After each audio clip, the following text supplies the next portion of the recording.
Today GK के official YouTube channel में आपका स्वागत है। जैसा कि आप जानते हैं हम एचपी टेट की प्रिपरेशन कर रहे हैं, एचपी टेट जून 2025। आज हम आपके लिए साइकोलॉजी सेक्शन में साइकोलॉजी के टॉप 200 क्वेश्चंस आपके लिए लेकर आए हैं।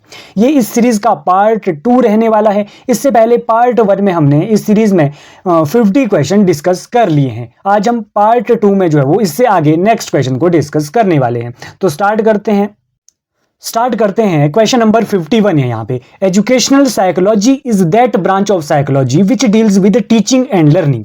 This statement is given by. ये एक स्टेटमेंट है कि एजुकेशनल साइकोलॉजी ऐसी ब्रांच है साइकोलॉजी की which deals with teaching and learning. ये स्टेटमेंट किसकी है, ये इस क्वेश्चन में पूछा गया है। ए ऑप्शन है वुडवर्थ, बी ऑप्शन है स्किनर, सी ऑप्शन है सिम्पसन, डी ऑप्शन है पेवलोव। तो हम अपनी डिटेल्ड साइकोलॉजी की वीडियो में ये बहुत बार ये स्टेटमेंट पढ़ चुके हैं कि ये किसकी ये स्टेटमेंट है। ये स्किनर की ये स्टेटमेंट है। तो स्किनर की ये स्टेटमेंट आप ध्यान में रखेंगे। स्किनर से रिलेटेड हम कुछ और पॉइंट भी यहां से रिवाइज कर लेते हैं। जैसे कि स्किनर की हमने एक जो है वो थ्योरी पढ़ी है। कौन सी theory? Operant conditioning theory. Operant conditioning theory के फादर स्किनर को कहा जाता है। स्किनर ने किसके ऊपर एक्सपेरिमेंट किया था? एक रैट के ऊपर एक्सपेरिमेंट किया था। ये जो स्किनर की ऑपरेंट कंडीशनिंग थ्योरी है ना, ये रिवॉर्ड एंड पनिशमेंट पे बेस्ड थ्योरी है। तो इतने पॉइंट स्किनर से यहां से ध्यान रखिए और ये स्टेटमेंट भी आपको क्लियर होनी चाहिए। देखिए, अगर अभी तक आपने हमारा ये पिछला पार्ट हमारा साइकोलॉजी का नहीं देखा है तो उसे आप सबसे पहले देखिए, वहां से आपकी डेफिनेटली आपकी हेल्प मिलेगी। अगर आपने जो है वो हमारे पिछले डिटेल्ड साइकोलॉजी के 24 चैप्टर्स नहीं देखे, उन्हें भी आप जरूर जाके देख ले।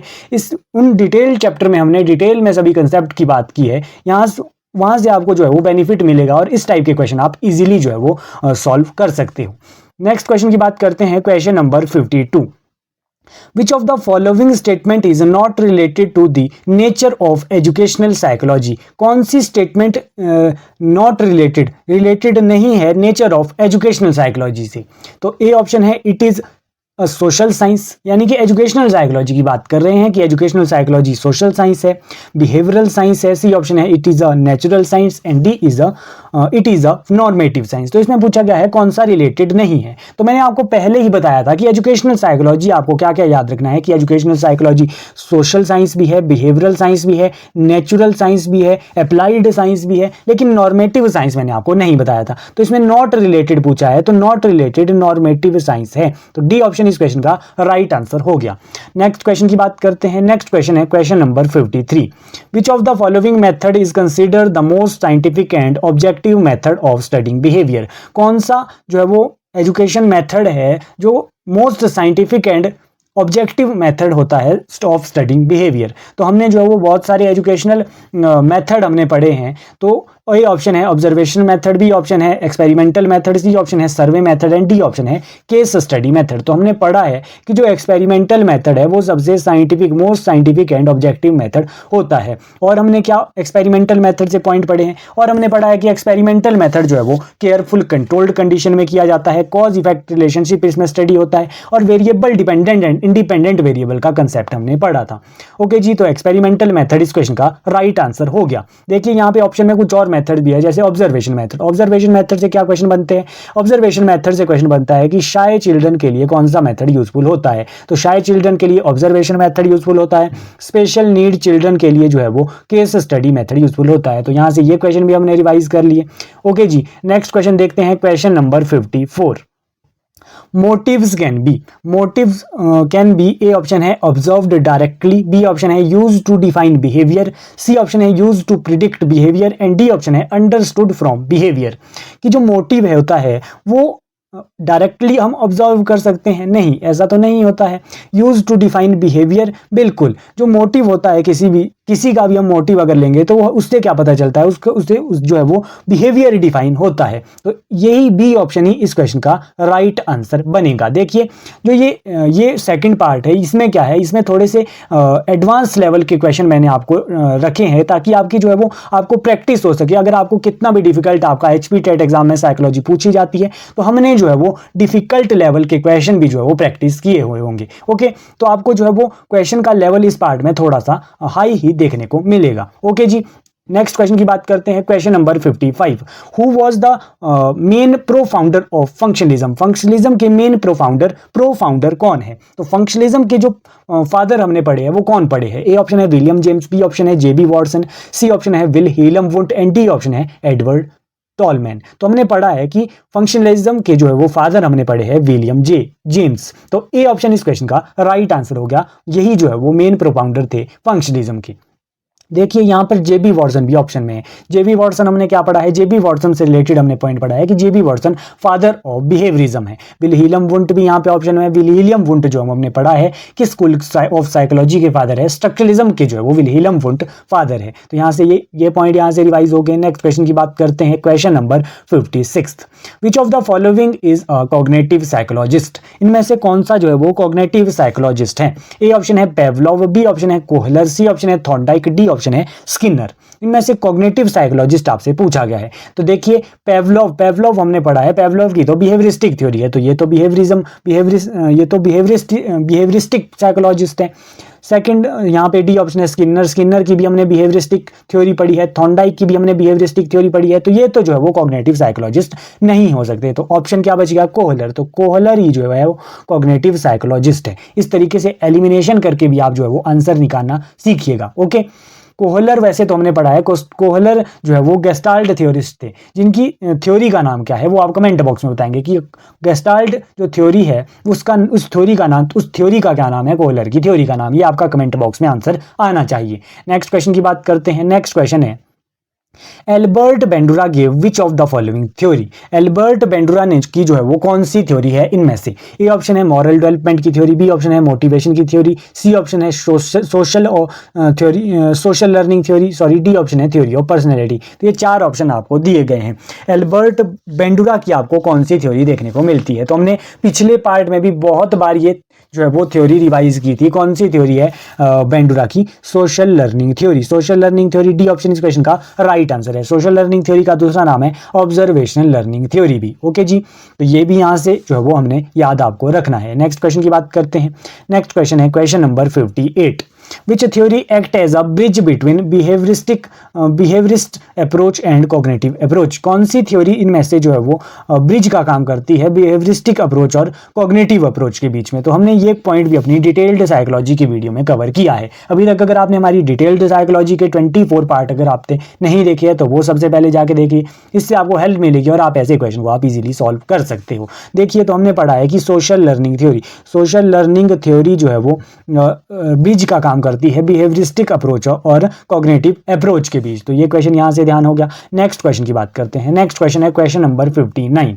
Who is the father of experimental psychology? Experimental psychology के फादर कौन है? Wilhelm Wundt. बहुत बार हम ये पढ़ते रहते हैं। विलहेल्म वुंट जो है वो एक्सपेरिमेंटल साइकोलॉजी के फादर है। ओके जी, विलहेल्म वुंट जो है वो स्ट्रक्चरलिज्म, फादर ऑफ स्ट्रक्चरलिज्म भी है। तो ये पॉइंट भी आपको ध्यान होना चाहिए। सिगमंड फ्रॉइड यहाँ पे ऑप्शन में है। सिगमंड फ्रॉइड हमने कौन पढ़े हैं? सिगमंड फ्रॉइड हमने पढ़े हैं father of psycho analysis. Watson भी है यहाँ पर, जेबी वॉटसन जो है वो फादर ऑफ बिहेवियरिज्म है। तो ये सभी पॉइंट अपने क्लियर रखिए। नेक्स्ट क्वेश्चन की बात करते हैं। नेक्स्ट क्वेश्चन है क्वेश्चन नंबर 60। क्वेश्चन नंबर 60 है, which of the following is an example of negative attitude toward people? कि इनमें से कौन सा जो है वो एग्जाम्पल है नेगेटिव एटीट्यूड का टुवर्ड पीपल? तो नेगेटिव एटीट्यूड का जो एग्जाम्पल है इनमें से, ए ऑप्शन है स्टीरियोटाइप, बी ऑप्शन है प्रोटोटाइप, सी ऑप्शन है प्रीजुडिस, डी ऑप्शन है डिस्क्रिमिनेशन। तो इस क्वेश्चन का राइट आंसर जो है वो है सी ऑप्शन प्रीजुडिस का मतलब होता है कि पहले से जो है वो जज करना। तो ये क्या करता है? ये एक एग्जांपल है नेगेटिव एटीट्यूड टुवर्ड पीपल का। तो सी ऑप्शन इस क्वेश्चन का राइट आंसर है। नेक्स्ट क्वेश्चन की बात करते हैं। नेक्स्ट क्वेश्चन है क्वेश्चन नंबर 61।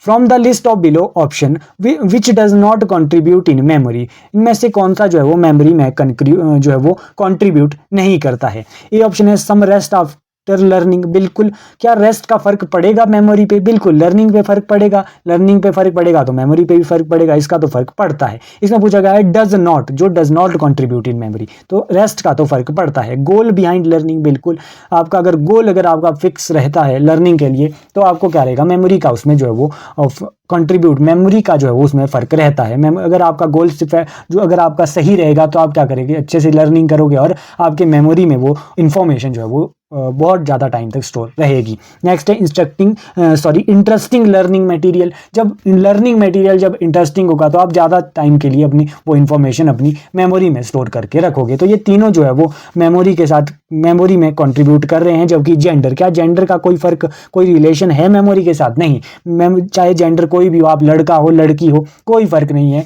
मेमोरी का कोई रिलेशन नहीं है जेंडर के साथ। तो इसमें डज नॉट कंट्रीब्यूट पूछा था, तो सी ऑप्शन इस क्वेश्चन का राइट आंसर हो गया। नेक्स्ट क्वेश्चन की बात करते हैं। नेक्स्ट क्वेश्चन है question number 62। Different people often react differently to the same situation, in psychology it is refer to as.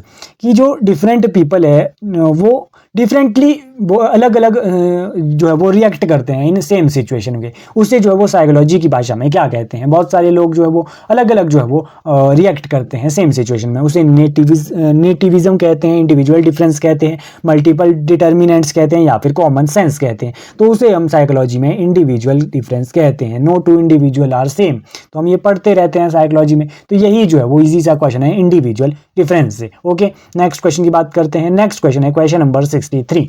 Which of the following Greek philosopher believed that knowledge is acquired through learning and experience? देखिए किस Greek philosopher ने यह कहा था कि knowledge acquire through learning and experience. जो knowledge होती है वो कैसे एक्वायर होती है? लर्निंग एंड एक्सपीरियंस से एक्वायर होती है। किसने ये कहा था? कौन से ग्रीक फिलोसोफर ने कहा था? एरिस्टोटल ने कहा था, आर्किमिडीज ने कहा था, प्लेटो ने कहा था, या फिर ब्रूनर ने कहा था? तो हमने ग्रीक फिलोसोफर पढ़ा है एरिस्टोटल ने ही ये कहा था कि knowledge is acquired from learning and experience. तो ये यहाँ से याद कीजिए एरिस्टोटल का। देखिए आप जो है वो टेंशन नहीं लेंगे। अगर आपके जो है वो अगर आपको जो है वो कोई क्वेश्चन नहीं समझ आ रहा है तो आप क्या करेंगे? ज़्यादा टेंशन नहीं लेंगे, आप उस क्वेश्चन को अच्छे से रीड कीजिए। देखिए जो मेरे अकॉर्डिंग जो है वो देखिए जो ये 200 क्वेश्चन है ना, देखिए 5 से 6 क्वेश्चन देखिए आपके एग्जाम में जो है वो एज इट इज़ भी पूछे जा सकते हैं, ऑप्शन भी सेम रह सकते हैं। तो इतने ये इंपॉर्टेंट आपके क्वेश्चन रहते हैं। तो इसीलिए जिस टाइप का यहाँ पे क्वेश्चन लिखा है आप अच्छे से क्वेश्चन को रीड कीजिए, ऑप्शन देखिए। जिस तरीके से हम आपको ये करवा रहे हैं ना उसी तरीके से आप ये याद करने की कोशिश कीजिएगा। और हमारी डिटेल्ड वीडियो के साथ जुड़िए। डिटेल्ड वीडियो में हमने कंसेप्ट जो है वो आपका पूरा कवर कराया है। अगर आपको जो है वो कंसेप्ट क्लियर नहीं होगा ना तो आप ऐसे इजी क्वेश्चन को भी आप सॉल्व नहीं कर पाओगे। तो कंसेप्ट पहले क्लियर कीजिए, डिटेल्ड वीडियो देखिए, तब आप जो है वो इस MCQ वीडियो को सॉल्व कर सकते हो। नेक्स्ट क्वेश्चन की बात करते हैं। नेक्स्ट क्वेश्चन है question number 64। Which of the following is believe that the mind is fundamentally different from the body? Which of the following is believe, कौन से बिलीव इसमें से कौन सा बिलीफ है जिसमें ये है कि mind is fundamentally different from body? जो माइंड है वो डिफरेंट है बॉडी से। तो ये स्पेशलिज्म है, सेंट्रलिज्म है, माइंड बॉडी ड्यूलिज्म है, या फिर नन ऑफ द अबव है? तो इस क्वेश्चन का राइट आंसर है mind body dualism. Mind body dualism belief के अकॉर्डिंग क्या है? Mind is different from body. तो ये आपको डायरेक्ट क्वेश्चन याद रखना है। नेक्स्ट क्वेश्चन की बात करते हैं। तभी मैं आपको कह रहा हूँ ये जो पार्ट हम सेकंड पार्ट कर रहे हैं ये थोड़ा जो है वो एडवांस इसमें थोड़े से क्वेश्चन है, तो आपको ये ध्यान में रखने पड़ेंगे। नेक्स्ट क्वेश्चन है question number 65। Which of the following is another term of reinforcement? Reinforcement के लिए अनदर टर्म क्या हो सकती है? Reward, condition, response, punishment. देखिए पिछले बार ही ये आई थिंक नवंबर टेट में ही ये क्वेश्चन पूछा गया है, नवंबर 2024 में। तो रेनफोर्समेंट के लिए अनदर टर्म है रिवॉर्ड। रिवॉर्ड इस क्वेश्चन का राइट आंसर है ए ऑप्शन। नेक्स्ट क्वेश्चन की बात करते हैं। नेक्स्ट क्वेश्चन है question number 66। People lose their touch with reality when they are. क्या है कि पीपल जो है वो lose their touch with reality के साथ जो है वो लूज कर देता है अपना टच। तो उसे क्या कहते हैं? तो आपको पता होना चाहिए। उसे कहते हैं साइकोटिक। बी ऑप्शन इस क्वेश्चन का राइट आंसर है। साइकोटिक उसे कहते हैं जब पीपल क्या करते हैं? लूज कर देते हैं रियलिटी के साथ टच। ओके, साइकोटिक उसे कहते हैं। नेक्स्ट क्वेश्चन की बात करते हैं। नेक्स्ट क्वेश्चन है the term used to refer first 2 week of life is. कि फर्स्ट 2 वीक ऑफ लाइफ को क्या कहते हैं? इन्फेंसी पीरियड कहते हैं, नियोनेटल स्टेज कहते हैं, अर्ली चाइल्डहुड कहते हैं, या फिर प्री ऑपरेशनल स्टेज कहते हैं। देखिए ये पॉइंट हमने अपनी डिटेल्ड वीडियो में कवर नहीं किया है, तो ऐसे क्वेश्चन जो है वो MCQ सीरीज में ही कवर हो सकते हैं। इसीलिए हम आपके लिए ये MCQ का एक ये आपके लिए पार्ट लेकर आए हैं। तो इस जो फर्स्ट 2 वीक ऑफ लाइफ जो ये बच्चा होता है, फर्स्ट 2 वीक्स ऑफ लाइफ, उसे कहते हैं द नियोनेटल स्टेज। क्या कहते हैं? नियोनेटल स्टेज कहते हैं। उसके बाद की स्टेज को इन्फेंसी कहते हैं। इन्फेंसी के बाद चाइल्डहुड स्टेज आती है, उसके बाद जो है वो एडोलेसेंस आता है, उसके बाद अडल्टहुड आता है। तो ये नियोनेटल स्टेज आप याद करके रखेंगे, फर्स्ट 2 वीक ऑफ लाइफ ये होता है। नेक्स्ट क्वेश्चन की बात करते हैं। नेक्स्ट क्वेश्चन है question number 68। The process of using psychological method by a trained psychologist for helping people with psychological problem is called। देखिए क्या इस क्वेश्चन में पूछा गया है कि ऐसी प्रोसेस जिसमें साइकोलॉजिकल मेथड जो है वो यूज होते हैं फॉर हेल्पिंग पीपल, हेल्प करने के लिए, पीपल के लिए, to solve psychological problem, psychological problem को सॉल्व करने के लिए कौन सा प्रोसेस इसमें यूजफुल होता है? तो ए ऑप्शन है साइको एनालिसिस, बी ऑप्शन है साइकियाट्री, सी ऑप्शन है साइकोथेरेपी, डी ऑप्शन है काउंसलिंग। तो इस क्वेश्चन का राइट आंसर है साइकोथेरेपी उसे कहते हैं। जब हम क्या करते हैं कि जब साइकोलॉजिकल प्रॉब्लम किसी पर्सन को होती है, उसको उस पीपल की हेल्प करने के लिए हम क्या करते हैं? साइकोथेरेपी देते हैं। ओके, नेक्स्ट क्वेश्चन की बात करते हैं। नेक्स्ट क्वेश्चन है which of the following is the part of psycho social domain. Psycho social domain का जो है वो इसमें से पार्ट कौन सा है? जजमेंटल है, जजमेंट है, स्टाइल ऑफ बिहेविंग है, मेमोरी है, मोटर स्किल है। तो जो ये स्टाइल ऑफ बिहेविंग है ना, ये साइको सोशल डोमेन का पार्ट है। ये क्वेश्चन डायरेक्टली याद रखिए। ओके, नेक्स्ट क्वेश्चन की बात करते हैं। नेक्स्ट क्वेश्चन है the term used for describing a child one word utterances. तो जो वन वर्ड जो चाइल्ड बोलते हैं तो उससे क्या कहते हैं? उसे क्या कहते हैं वो आपको पता होना चाहिए। उसे कहते हैं होलोफ्रेसिस। जैसा आपने देखा होगा बच्चे क्या करते हैं जब छोटे होते हैं, वन वर्ड बोलते हैं जैसे मम्मी पापा, तो उसे क्या कहते हैं साइकोलॉजी की लैंग्वेज में? होलोफ्रेसिस उसे कहते हैं। ये क्वेश्चन याद रखिए। नेक्स्ट क्वेश्चन की बात करते हैं। नेक्स्ट क्वेश्चन है क्वेश्चन नंबर 71। देखिए अगर आपको हमारी वीडियो अच्छी लग रही है, कंटेंट आपको पसंद आ रहा है, तो वीडियो को आप जो है वो लाइक कीजिए। अभी तक चैनल को सब्सक्राइब नहीं किया, चैनल को सब्सक्राइब कर लीजिए ताकि आपको ऐसी वीडियो की अपडेट मिलती रहे। नेक्स्ट क्वेश्चन है question number 71। Which of the following control the reflexes. Reflexes को जो है वो कौन कंट्रोल करता है? तो रिफ्लेक्सेस को जो कंट्रोल करता है तो वो करता है, आपको कंफ्यूजन होगा किसमें? स्पाइनल कॉर्ड और सेरिबेलम में। तो स्पाइनल कॉर्ड है ना, वो रिफ्लेक्सेस को वो कंट्रोल करता है। ये क्वेश्चन यहाँ से ध्यान रखिए, बी ऑप्शन इस क्वेश्चन का राइट आंसर होगा। नेक्स्ट क्वेश्चन की बात करते हैं। नेक्स्ट क्वेश्चन है question number 72। Who started the scientific study of creativity. कौन जो है वो स्टार्ट करता है साइंटिफिक स्टडी ऑफ क्रिएटिविटी सबसे पहले? तो इस क्वेश्चन का राइट आंसर है गिलफोर्ड। गिलफोर्ड ने सबसे पहले scientific study of creativity start की थी। गिलफोर्ड की हमने एक थ्योरी भी पढ़ी है, क्या उस थ्योरी का नाम है? SI theory. ओके, या फिर 3D थ्योरी भी उसे कहते हैं। नेक्स्ट क्वेश्चन की बात करते हैं। इंटेलिजेंस की वो थ्योरी है। नेक्स्ट क्वेश्चन है क्वेश्चन नंबर 73।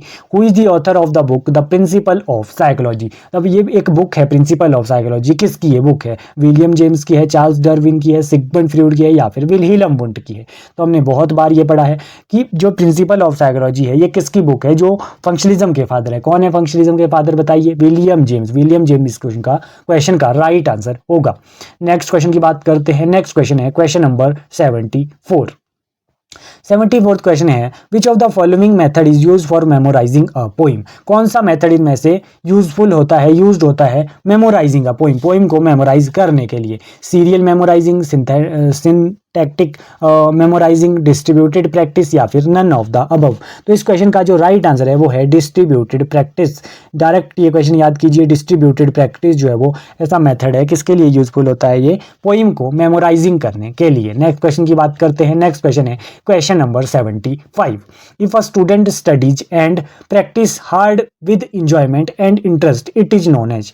अगर स्टूडेंट क्या करता है, स्टडी करता है, प्रैक्टिस करता है हार्ड विद इंजॉयमेंट के साथ वो स्टडी करता है, इंटरेस्ट के साथ वो स्टडी करता है, तो उसे क्या कहते हैं? उसे कॉग्निटिव एंगेजमेंट कहेंगे, हेल्दी एंगेजमेंट कहेंगे, बिहेवियरल एंगेजमेंट कहेंगे, या फिर इमोशनल एंगेजमेंट कहेंगे।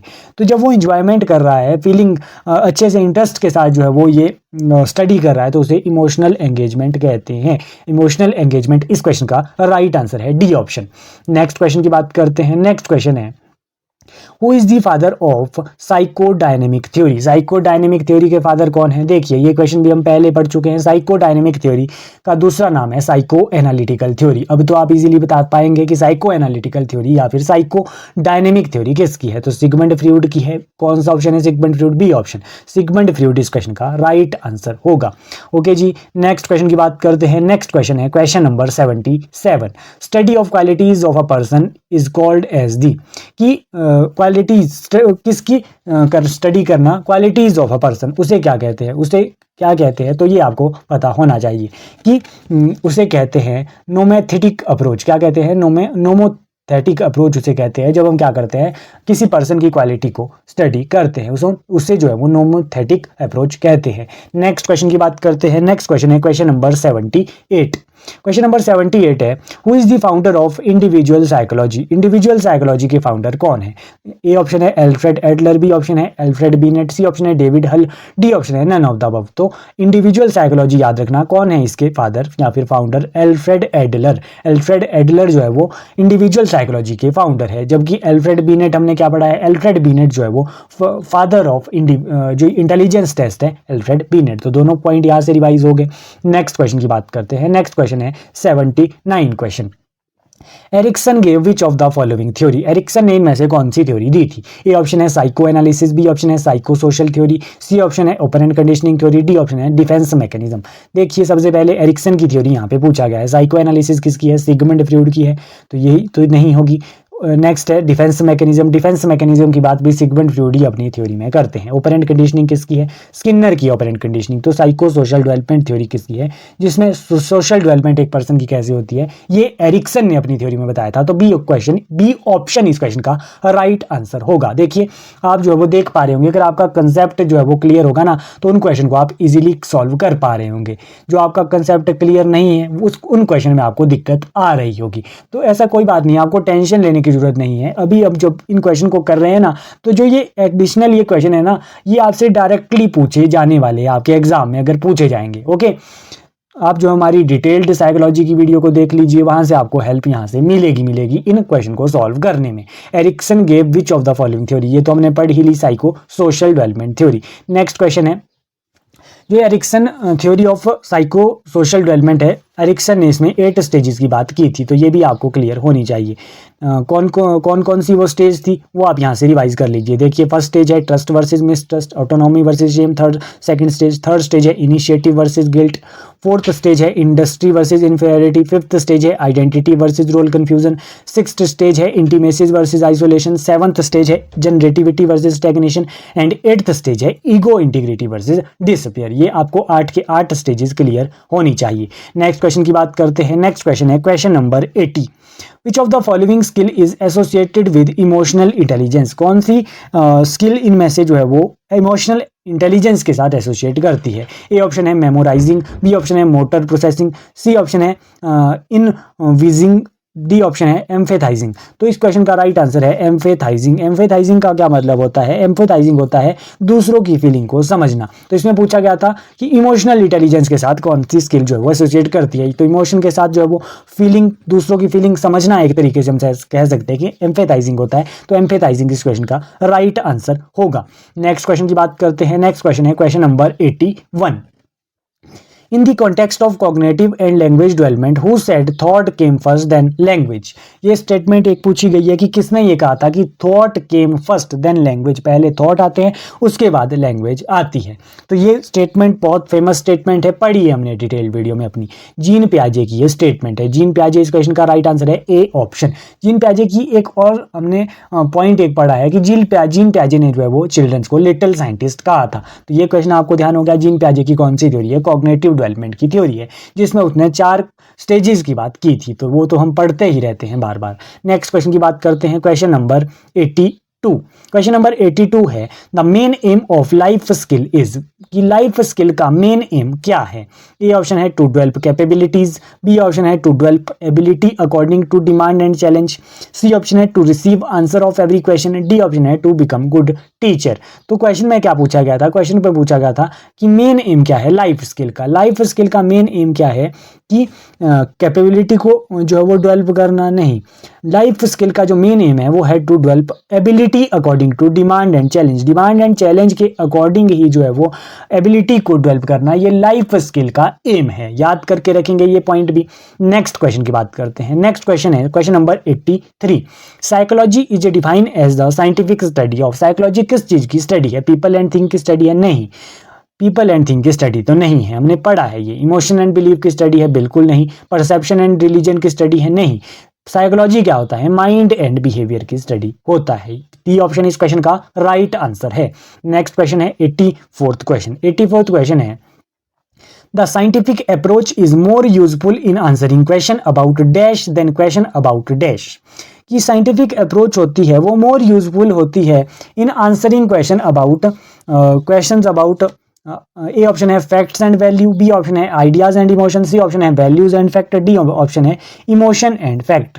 तो इस क्वेश्चन का राइट आंसर है facts and values. Facts and values कैसे? देखिए, scientific approach that is more useful in answering question about facts and then question about questions about values। पहले जो है वो facts, तब जो है वो आपको जो है वो question about values के लिए ये यूजफुल होता है। तो ये क्वेश्चन यहाँ से याद हो गया।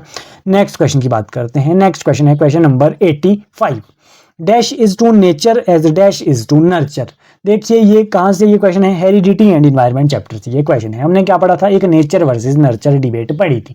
नेचर, उस डिबेट में क्या था? नेचर था हेरिडिटी, और नर्चर क्या था? नर्चर था इन्वायरमेंट। तो फर्स्ट में क्या आएगा? Dash is nature. नेचर क्या था? नेचर तो हेरिडिटी था, तो ए ऑप्शन है इन्वायरमेंट पहले लिखा है, तो ये तो नहीं होगा। कॉन्शियस अनकॉन्शियस का तो कोई रिलेशन ही नहीं है यहाँ पे। एक्यूरेसी एंड इनएक्यूरेसी का भी कोई रिलेशन नहीं है, तो डी ऑप्शन इस क्वेश्चन का राइट आंसर है। बायोलॉजी, बायोलॉजी जो है वो हेरिडिटी से रिलेटेड है, और नर्चर जो है वो एक्सपीरियंस या फिर इन्वायरमेंट से रिलेटेड है। तो यही जो है वो इस क्वेश्चन का राइट आंसर है। डी ऑप्शन इस क्वेश्चन का राइट आंसर बनेगा। नेक्स्ट क्वेश्चन है question number 86। According to Erikson stages of development, generativity versus stagnation is in. कि जो जनरेटिविटी वर्सेस स्टैग्नेशन है, ये जो है वो कौन सी स्टेज है? तो अभी हमने ये एरिक्सन की सभी स्टेजेस को जो है वो डिटेल से हमने डिस्कस किया था। तो आपको पता होना चाहिए कि एरिक्सन की जो है वो ये जनरेटिविटी वर्सेस स्टैग्नेशन की स्टेज कौन सी है। तो 7th स्टेज है जनरेटिविटी वर्सेस स्टैग्नेशन। अभी हमने ये रिवाइज की थी। यही फायदा होता है डिटेल डिस्कशन का। जो हम डिटेल में क्वेश्चन को देखते हैं तो डायरेक्टली इनडायरेक्टली क्वेश्चन कवर हो जाते हैं। पहली स्टेज कौन सी थी? एरिक्सन की trust versus mistrust. 8th stage कौन सी थी? Ego integrity versus despair. तो ये टिप्स में आपको ये स्टेजेस याद होनी चाहिए। नेक्स्ट क्वेश्चन देखते हैं question number 87। Motivation and personality is a book of. कि जो मोटिवेशन एंड पर्सनैलिटी है वो किसकी बुक है? ए ऑप्शन है अब्राहम मॉस्लो, बी ऑप्शन है कोहलबर्ग, सी ऑप्शन है पियाजे एंड डी ऑप्शन है ब्रूनर। तो जो मोटिवेशन एंड पर्सनैलिटी है ना, ये अब्राहम मॉस्लो की एक बुक का नाम है। अब्राहम मॉस्लो, ओके जी। ये यहाँ पे बुक है मोटिवेशन एंड पर्सनैलिटी, मॉस्लो की ये बुक है, ध्यान रखेंगे। नेक्स्ट क्वेश्चन की बात करते हैं। नेक्स्ट क्वेश्चन है question number 88। Dash was to structuralism as the dash was to functionalism.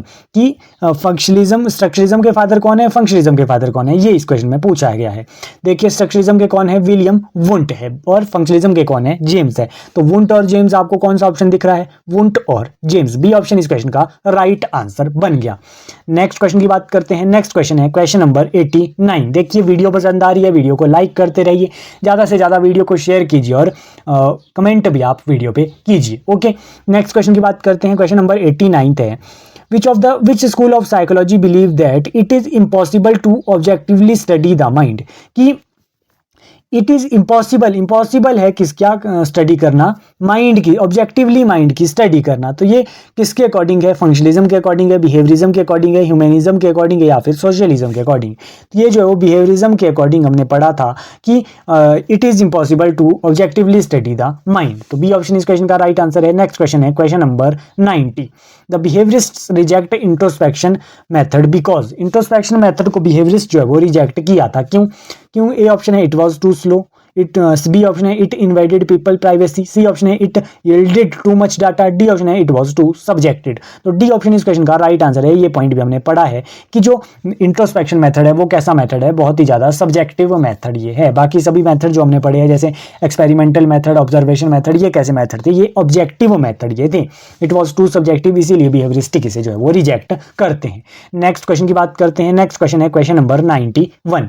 Watson and Skinner both contributed to which school of psychology. Watson and Skinner जो है वो कौन से स्कूल ऑफ साइकोलॉजी को जो है वो के साथ रिलेटेड है? तो हमने पढ़ा है कि ये स्किनर जो है वो बिहेवियरिस्ट है, तो बिहेवियरिज्म के साथ ये दोनों जो है वो रिलेटेड है। बिहेवियरिज्म इस क्वेश्चन का राइट आंसर है, डी ऑप्शन। नेक्स्ट क्वेश्चन की बात करते हैं। नेक्स्ट क्वेश्चन है question number 92। A belief in the permanence of certain attribute or object or situation in spite of superficial change is called।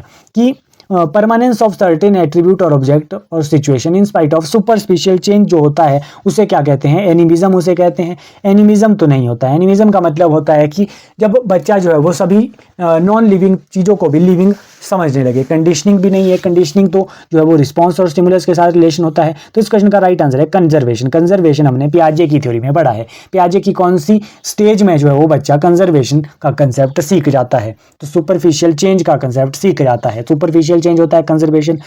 तो हमने पढ़ा था कि जीन पियाजे की वो स्टेज है कंक्रीट ऑपरेशनल स्टेज में जो है वो बच्चे को कंजर्वेशन का कंसेप्ट आ जाता है। तो ये क्वेश्चन भी यहाँ से रिवाइज हो गया। नेक्स्ट क्वेश्चन की बात करते हैं, question number 93। According to Fitts the phase of skill learning include, कि फिट्स के अनुसार जो है वो इनमें से कौन सा जो है वो फेज ऑफ स्किल लर्निंग है। स्किल लर्निंग का फेज इनमें से कौन सा है? ए ऑप्शन है कॉग्निटिव, बी ऑप्शन है ऑटोनॉमस, सी ऑप्शन है एसोसिएटिविटी और एसोसिएटिविटी ऑप्शन है ऑल ऑफ द अबव। तो इस क्वेश्चन का जो राइट आंसर होगा वो होगा एसोसिएटिव। एसोसिएटिव जो है वो फिट्स के अनुसार जो है वो फेज है स्किल लर्निंग का। देखिए जो ये फिट्स है, फिट्स की क्या है कि कुछ स्टेजेस ऑफ लर्निंग है, जैसे कि फर्स्ट 3 स्टेजेस है, कॉग्निटिव स्टेज, ऑटोनॉमस स्टेज और एसोसिएटिव स्टेज। तो फिट्स के अनुसार जो है वो स्किल लर्निंग का स्टेज है एसोसिएटिव। ये इस क्वेश्चन में पूछा गया है, ध्यान रखना ये पॉइंट भी। नेक्स्ट क्वेश्चन की बात करते हैं। नेक्स्ट क्वेश्चन है 94th question. Dash work with person who suffer from motivational and emotional problem, कि किसे जो है वो वर्क करना चाहिए ऐसे पर्सन के साथ जो सफ़र कर रहा है मोटिवेशनल एंड इमोशनल प्रॉब्लम के साथ। तो उसे जो है वो काउंसलर की जो जरूरत होगी। तो काउंसलिंग साइकोलॉजिस्ट इस क्वेश्चन का राइट आंसर बनेगा कि counselling psychologist work with person who suffer with motivational and emotional problem जिसको होगी तो काउंसलिंग साइकोलॉजिस्ट के पास वो जाएगा। ए ऑप्शन इस क्वेश्चन का राइट आंसर बन रहा है। नेक्स्ट क्वेश्चन की बात करते हैं। नेक्स्ट क्वेश्चन है question number 95। In Maslow model of hierarchy of need which need is first. हमने जो है वो मॉस्लो की एक थ्योरी पढ़ी है, हायरार्की ऑफ नीड थ्योरी। पूछा गया है कि पहली जो है वो इसमें नीड कौन सी है। तो पहली हमने बेसिक नीड कौन सी पढ़ी है? Psychological need, sorry physiological need, psychological नहीं, गलती से ये हो गया फिजियोलॉजिकल। ये नीड इस क्वेश्चन का राइट आंसर है। फिजियोलॉजिकल यानी कि फिजिकल नीड सबसे पहले एक पर्सन जो है वो पूरी उस करता है। उसके बाद सेकंड नीड कौन सी है? सेफ्टी एंड सिक्योरिटी की नीड है। तीसरी नीड कौन सी है? तीसरी नीड जो होती है वो होती है लव एंड बिलोंगिंगनेस की नीड। फोर्थ नीड कौन सी है? Self esteem. एंड फिफ्थ है, और फिफ्थ और लास्ट स्टेज जो सबसे ऊपर की जो नीड है वो है सेल्फ एक्चुअलाइजेशन। वो तो पूछा जाता है इस थ्योरी से भी क्वेश्चन, तो ध्यान रखनी है आपको सारी नीड। सबसे फर्स्ट नीड कौन सी है? फिजियोलॉजिकल नीड है। नेक्स्ट क्वेश्चन की बात करते हैं, question number 96। Encoding is process of, encoding जो है वो किस चीज़ की प्रोसेस है? फॉरगेटिंग की, मोटिवेटिंग की, मेमोरी की या फिर इमोशनल की। देखिए मेमोरी की, एनकोडिंग किस चीज़ की प्रोसेस है? मेमोरी। मेमोरी हमने क्या पढ़ा है? 3 स्टेजेस होती है मेमोरी की। क्या क्या होती है मेमोरी की stages? Encoding, storage and retrieval. तो एनकोडिंग किससे रिलेटेड है? मेमोरी से रिलेटेड है। सी ऑप्शन इस क्वेश्चन का राइट आंसर बन गया। नेक्स्ट क्वेश्चन है question number 97। While running which part of the brain is responsible for maintaining physical balance. Running के दौरान जो है वो कौन सा पार्ट ब्रेन का रिस्पॉन्सिबल है फिजिकल बैलेंस को मेंटेन करने के लिए? लार्ज ब्रेन, सेरिबेलम, थैलेमस या फिर ये फुडी ऑप्शन। तो देखिए ये जो मेंटेन करता है ना हमारा फिजिकल बैलेंस, ये करता है सेरिबेलम। सेरिबेलम। इससे पहले हम एक और क्वेश्चन पढ़ चुके हैं स्पाइनल कॉर्ड से। स्पाइनल कॉर्ड क्या करता है कि हमारे रिफ्लेक्स को कंट्रोल करता है। तो ये दोनों क्वेश्चन यहाँ से याद हो गए। नेक्स्ट क्वेश्चन की बात करते हैं। नेक्स्ट क्वेश्चन है question number 98। RB Cattell made a personality test which is known as. RB Cattell ने एक पर्सनैलिटी टेस्ट बनाया था, उस टेस्ट का क्या नाम था? TAT था, WAT था, 16PF था या फिर MPI था। तो 16PF क्या है? कैटल का एक पर्सनैलिटी फैक्टर टेस्ट है। तो ये आपको याद रखना है। पर्सनैलिटी फैक्टर, PF का मीनिंग होता है पर्सनैलिटी फैक्टर। ये किसका है? आरबी कैटल का ये एक टेस्ट है, ये आप ध्यान रखिए। नेक्स्ट क्वेश्चन है question number 99। Trait theory of personality was given by. Trait theory personality की किसने दी थी? ये ऑप्शन है गॉर्डन ऑलपोर्ट। तो यही इस क्वेश्चन का राइट आंसर है। ऑलपोर्ट की आपको ट्रेट थ्योरी याद रखनी है कि ट्रेट थ्योरी पर्सनैलिटी की किसकी है, ऑलपोर्ट की आप याद रखने हैं, जिसमें उसने 3 ट्रेड्स की बात की थी। हम अब बाद में डिस्कस करेंगे भी बाद में कभी ऑलपोर्ट की थ्योरी को भी डिटेल में। ओके, नेक्स्ट क्वेश्चन है question number 100। Creative people tend to think in dash manner. जो क्रिएटिव पीपल होते हैं वो कैसे सोचते हैं, वो कन्वर्जेंट उनकी थिंकिंग होती है, डाइवर्जेंट होती है, पॉजिटिव होती है या फिर नेगेटिव होती है। जो क्रिएटिव होते हैं ना उनकी डाइवर्जेंट थिंकिंग होती है, वो बहुत सारे एस्पेक्ट को सोचते हैं क्रिएटिव लोग, तो डाइवर्जेंट मैनर में वो सोचते हैं। तो बी ऑप्शन इस क्वेश्चन का राइट आंसर हो गया। नेक्स्ट क्वेश्चन है question number 101। The creative potential can be improved by. जो क्रिएटिव पोटेंशियल है वो कैसे इंप्रूव हो सकता है क्रिएटिव पोटेंशियल? ए ऑप्शन है प्रॉपर ट्रेनिंग से, बी ऑप्शन है कॉम्पिटिशन से, सी ऑप्शन है एक्टिविटीज से, डी ऑप्शन है पनिशमेंट से। तो इस क्वेश्चन का आंसर आप कमेंट बॉक्स में बताएंगे कि जो क्रिएटिव पोटेंशियल है वो कैसे इंप्रूव हो सकता है। कमेंट बॉक्स में आपका इसका आंसर आना चाहिए। ओके जी, आई होप आपको जो है वो वीडियो पसंद आई होगी। आज की वीडियो, आज हमने 50 क्वेश्चन फिर से डिस्कस कर लिए अपने पार्ट 2 में। नेक्स्ट पार्ट आपका जो है वो उतना जल्दी आपके लिए आएगा, नेक्स्ट 50 क्वेश्चन, जितना अच्छा आपका इस वीडियो पे रिस्पॉन्स रहेगा। आप वीडियो को लाइक कीजिए, आपका कमेंट बॉक्स में क्वेश्चन का आंसर भी आने चाहिए, ज़्यादा से ज़्यादा वीडियो को शेयर कीजिए। ओके जी, चैनल को अभी तक आपने अगर सब्सक्राइब नहीं किया है तो चैनल को सब्सक्राइब कीजिए ताकि आपको जो है वो ऐसी वीडियोज़ की अपडेट मिलती रहे। थैंक यू सो मच, मिलते हैं नेक्स्ट पार्ट में।